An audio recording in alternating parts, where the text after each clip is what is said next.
Hi, welcome to GRVO TV, G's Reviews, Views and Opinions. I'm going to do a review on this fantastic, beautiful, lovely lens. I'm not really. This is just a prop really, and it's going to lead on to bigger and different things. And ultimately what it means is that I have decided to buy a full frame Nikon camera. Haven't got it yet, I've just decided. Deciding and actually finding the money to do it are two ever so slightly different things, and I'm looking to fund it at the moment.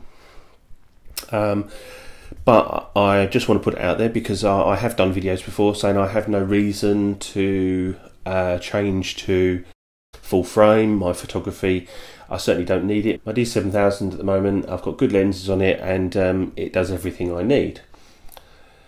The reason I am going to get a full frame camera is really just because I want one. I don't need it.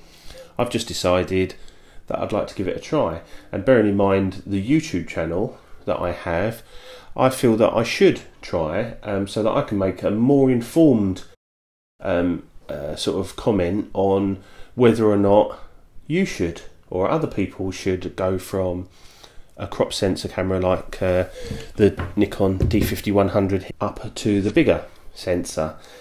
So I may well be making the wrong decision. I may well see no benefit to my photography whatsoever, but that is the decision I've made. I'm going to get a full frame, and you know, bottom line is I can still, if one of my main reasons for not wanting it is because I like to be close to my images. When I look through my photos, if I'm using a 18 to 70, it's generally at 70. If I'm using a 70 to 200, it's generally at 200.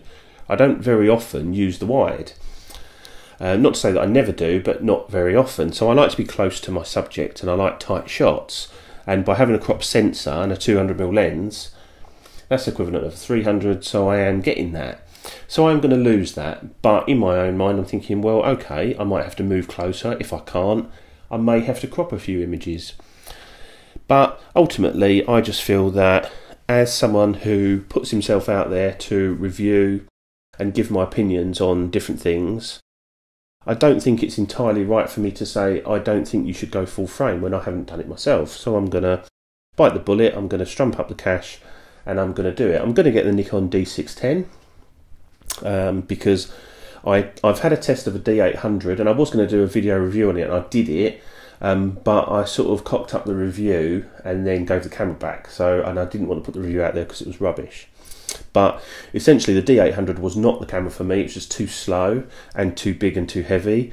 The D610 gives me everything that my D7000 does, but with a full frame sensor. So for me, it's the logical step. And I think for lots of other people that have got D7000s, possibly D5100s, D7100s, D5200s, and I don't know, is there a D5300 now? Probably is, I don't know. Then, you know, I think that's a decision that a lot of people will be looking to make. And the reason I'm holding this lens is because I also intend to prove that you do not need to spend a fortune on full frame lenses. Now, one of my favourite lenses on the crop sensor is this, the Nikon 18 to 70, because it's cheap as chips. You pick them up for peanuts. I paid about 10 quid for this one because I did a bit of a deal, but you can pick them up between 50 and 100 quid, and they're a fantastic lens.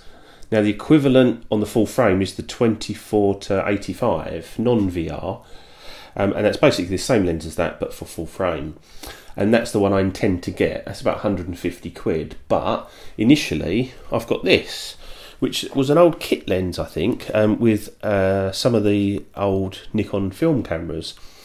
But it's a full frame because it was for a 35mm camera, so it's a full frame lens. And this is the 28 to 100 f3.5 to 5.6. Now, one of the reasons I like this lens is because it's a 3.5 to 4.5, so it's a bit faster. But, you know, I'm happy to lose that because I paid the princely sum of £35 for this lens. It's got a little tiny scratch on the glass at the front, but that, I know for a fact, that's not going to sharpen an image. It just won't. So that doesn't worry me. It all works okay. I've tried it on the D7000, and actually it's very nice. It's lovely and sharp, good for macro, and a very nice lens. It's all plastic. Even the the back bit is plastic, but for 35 quid full frame, we'll see what we get, and I'm pretty sure I'm going to get some, from what I've seen so far, some decent images out of that. With regards to my other lenses, well, my 50-1.8, that's a full frame lens anyway, my 70-200 is a full frame lens anyway, so you know, I'm not having to go out and buy spend loads of money on full frame lenses, because just by getting something like that, I'm certainly up and running when I get my camera. So anyway, watch this space, and obviously as soon as I've got the Nikon D610, I will do some reviews on it. So this is GRVO TV, G's Reviews, Views and Opinions. I'll see you soon. Bye.